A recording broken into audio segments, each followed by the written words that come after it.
Hi everyone, welcome back.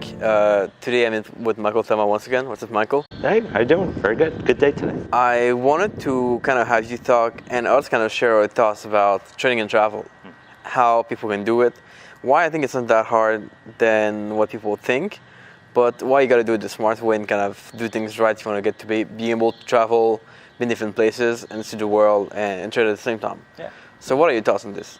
I mean, it has to be the right fit for the right person at the right time, the right suitability. But my thing, I mean, you could probably answer this better than I can. I mean, you travel all the time, but and so do I. But you know,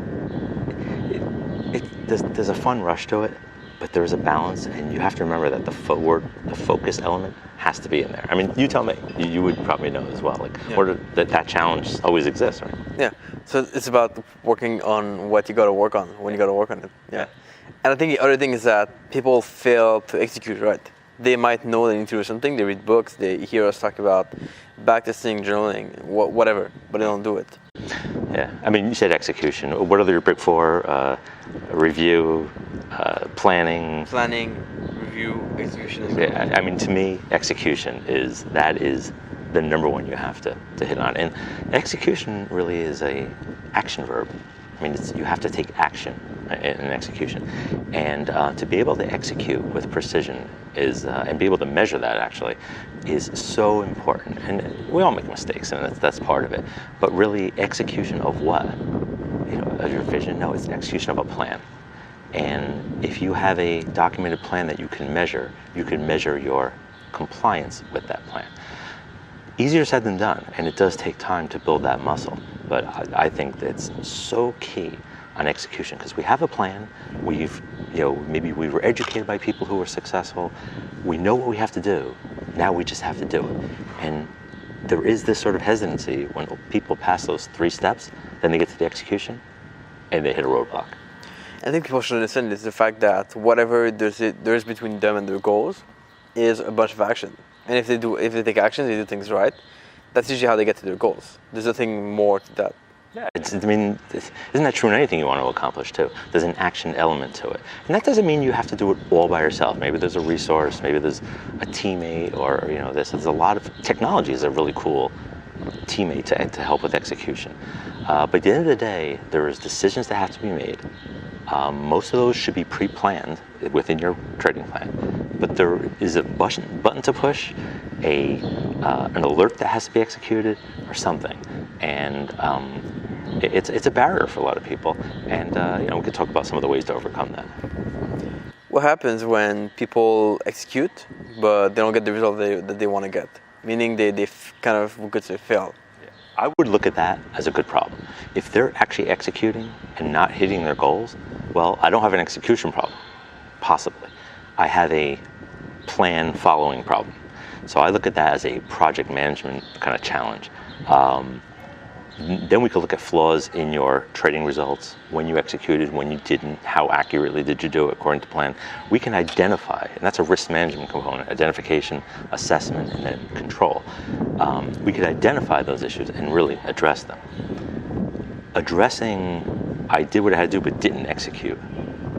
Now it becomes somewhat of a human element that is maybe more challenging. Maybe there's something behind it, fear of loss.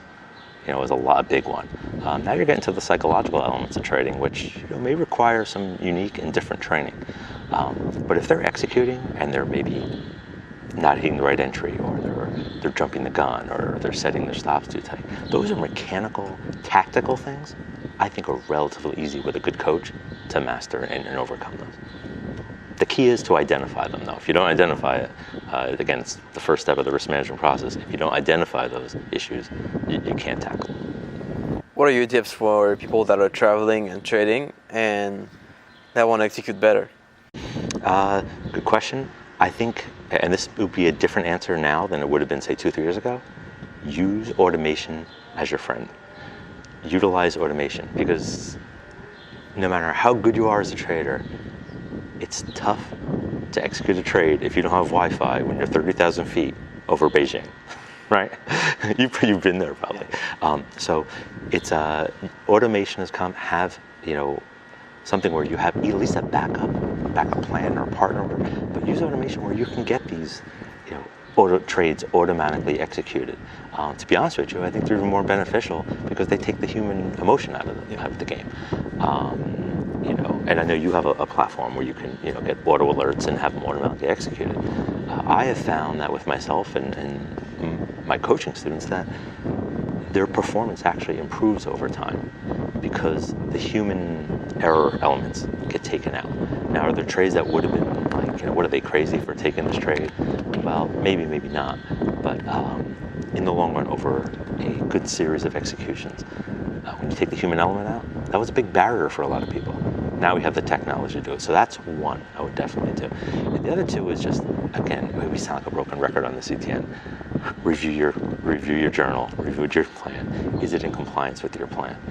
It should work out. If not, then there's issues that you have to identify, or even better, have someone help you, coach or whatever, identify those things. But technology is a cool thing. It solves a lot of problems these days, especially when traveling. What if the thing you gotta execute is actually automating things? Like you need to work on the automation. Yeah. How do you do that if you're not motivated to do it? I call you. I mean, honestly, there's a question. I had to reach out to others, including your group and some others, to help with that. But I tell you, even basic brokerage trading platforms, we were looking at some the other day. They all have automated type protocols and features on them. One, why? They want to make it easier for the trader, but two, they can generate more commissions that way. So what would be the case? They have a motivation as well, maybe self-serving, to allow you to set up automated trading strategies to do that. So, if you want to develop your own strategy in coding, it's an area where you can get involved in or have someone like I did. I reached out to your group and some others to help me out in that regard. But as far as setting up auto trading strategies, a lot of platforms have them right there, and their service techs would be happy to help them set up for that. But there might be a point where you feel either lazy or unmotivated to do the work. How do you push yourself to do it in that case? Yeah, it's a good question.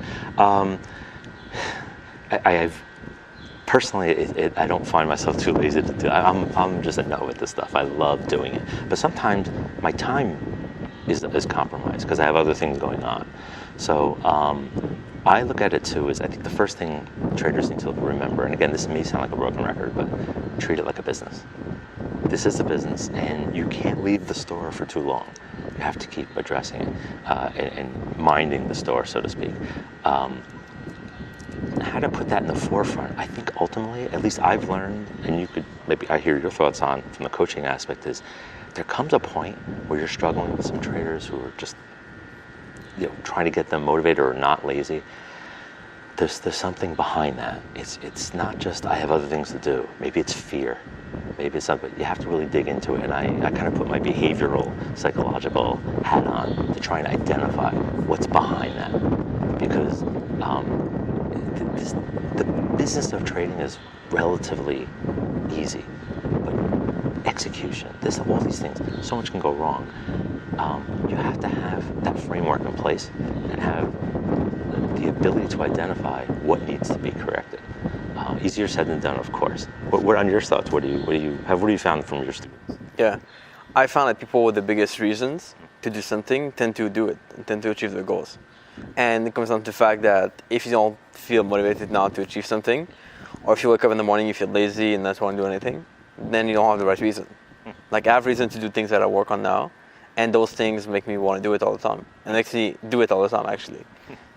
It's not just about kind of thinking or having something you want to do, it's about having a reason why you want to do it. Yeah, it's Tony Robbins' philosophy, just get up, Nike philosophy, get up and do it.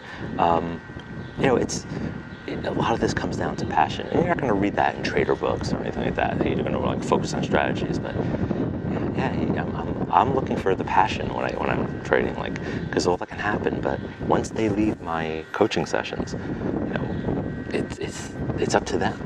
And but if there's sort of like a laziness to it, one of the things that automation kind of promotes is a form of laziness in a sense. If I know I'm busy or something like that, I can just turn on my automated strategies. But I kind of like to man the ship.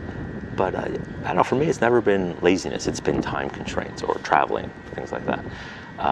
But I mean, I'm not gonna say more directly. This business is not for the lazy. You know, it's just like anything in life. You put more effort in, you're gonna be successful. You know? Yeah, as long as you put the right efforts. That's the other thing you gotta figure out. Definitely. So what to work on. Yeah, and that's identification. That's the risk management process. Identify what you have to work on. Whether you identify it, someone helps you, a coach, whatever it is, identify those. And I've always said, my results didn't improve because I was a better trader. My results improved because I just kept eliminating mistakes, reducing errors, improving compliance with my plan. The actual trades itself, I mean, they really haven't changed much. That's a big key right there. I love this. That's awesome. Thank you, Michael. And hopefully you guys are going to be motivated to put in the work and get to your goals. And we'll look forward to catching you in the next video.